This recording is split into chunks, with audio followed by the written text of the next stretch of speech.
नमस्ते दोस्तों। केंद्रीय सरकारी कर्मचारियों का डेयरनेस अलाउंस डीए बढ़कर 2% बढ़ा दिया गया है और अब ये बढ़कर हो गया है 60%। एक बहुत बेहतरीन, सुविधाजनक, सुनने में अच्छी राहत वाली खबर केंद्रीय सरकारी कर्मचारियों के लिए।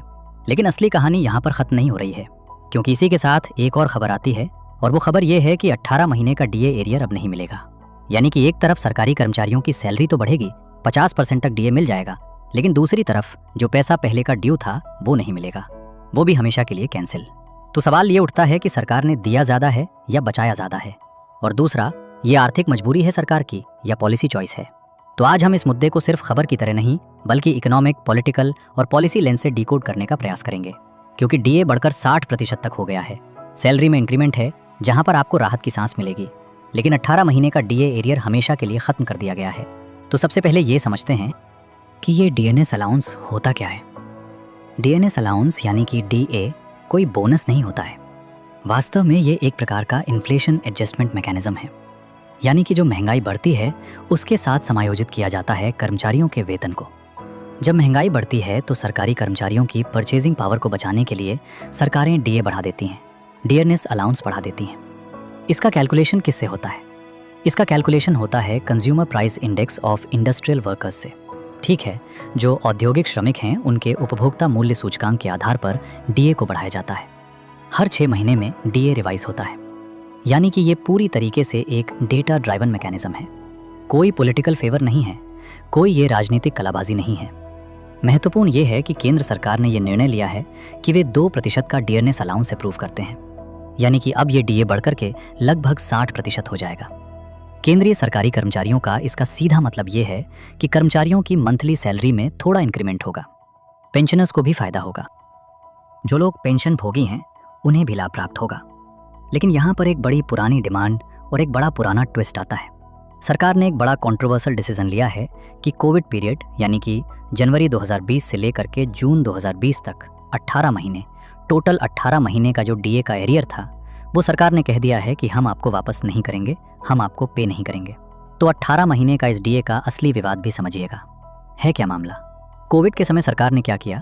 उन्होंने कहा हम डीए को फ्रीज कर रहे हैं, यानी कि महंगाई भत्ते को फ्रीज कर दिया।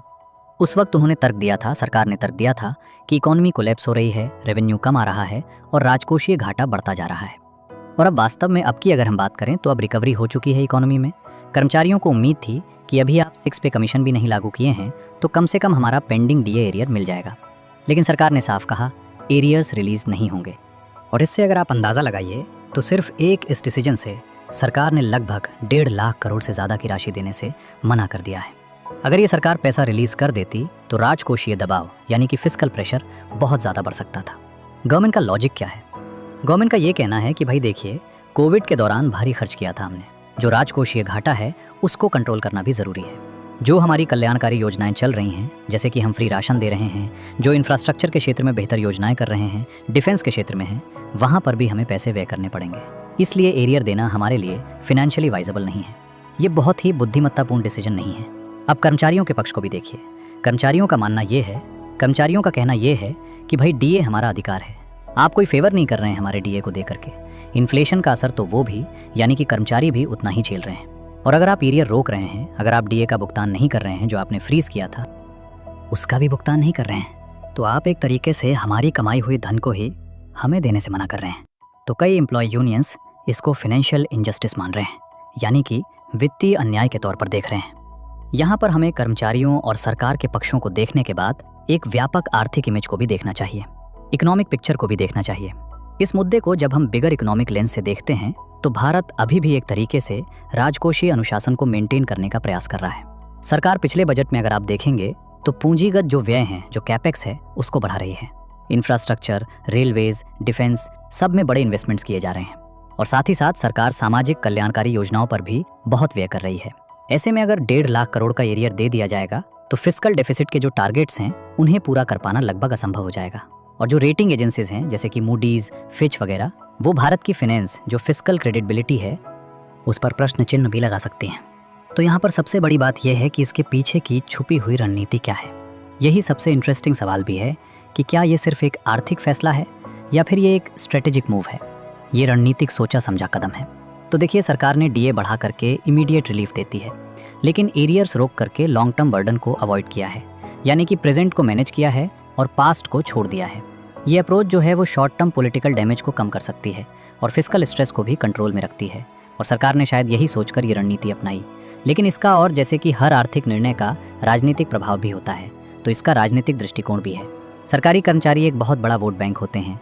डीए की हाइक होती है तो लोगों में पॉजिटिव सेंटीमेंट जाता है, वे सकारात्मक रूप से सरकार के पक्ष में होते हैं। लेकिन जब आप एरियर देने से मना करते हैं तो निगेटिव रिएक्शन भी उससे ज़्यादा बड़ा आता है। तो सरकार ने बैलेंस करने की कोशिश की है, और वो क्या तरीका है? थोड़ा दे दो, ज़्यादा बचा लो, यही स्ट्रेटजी है। लेकिन ये एक तरीके का जुआ भी है, एक तरीके का गैम्बल भी है कि अगर एम्प्लॉयज़ में डिससेटिस्फैक्शन बढ़ा तो इसका असर अभी हो रहे चुनाव और भविष्य के चुनावों पर भी पड़ सकता है। तो पूरी कहानी, अगर हमने जो पूरा डिस्कस किया उसको देखें, तो पूरी कहानी क्या कहती है कि सरकार ने डीए बढ़ाया है, लोगों को राहत मिलेगी, सरकारी कर्मचारियों को राहत मिलेगी, लेकिन एरियर्स रोक कर उन्होंने अपना फिस्कल बर्डन यानी राजकोषीय बोझ कम किया है, बचाया है। एम्प्लॉयज़ को मिला है प्रेजेंट में बेनिफिट और खो गया है उनका पास्ट का एंटाइटलमेंट, जो उनका अपना दावा था। अब सवाल फिर भी अभी भी वही का वही है कि क्या ये स्मार्ट इकोनॉमिक्स है या फिर कर्मचारियों के साथ अनफेयर डील। डीए 60% हो गया है, लेकिन 18 महीने का हिसाब अभी भी अधूरा है। अगर आपको अपनी राय इस पक्ष में देनी हो तो आप किस पक्ष में राय देंगे कि सरकार का निर्णय सही था या कर्मचारियों का हक उन्हें मिलना चाहिए था? आप अपनी राय कमेंट बॉक्स में अवश्य दीजिएगा। धन्यवाद।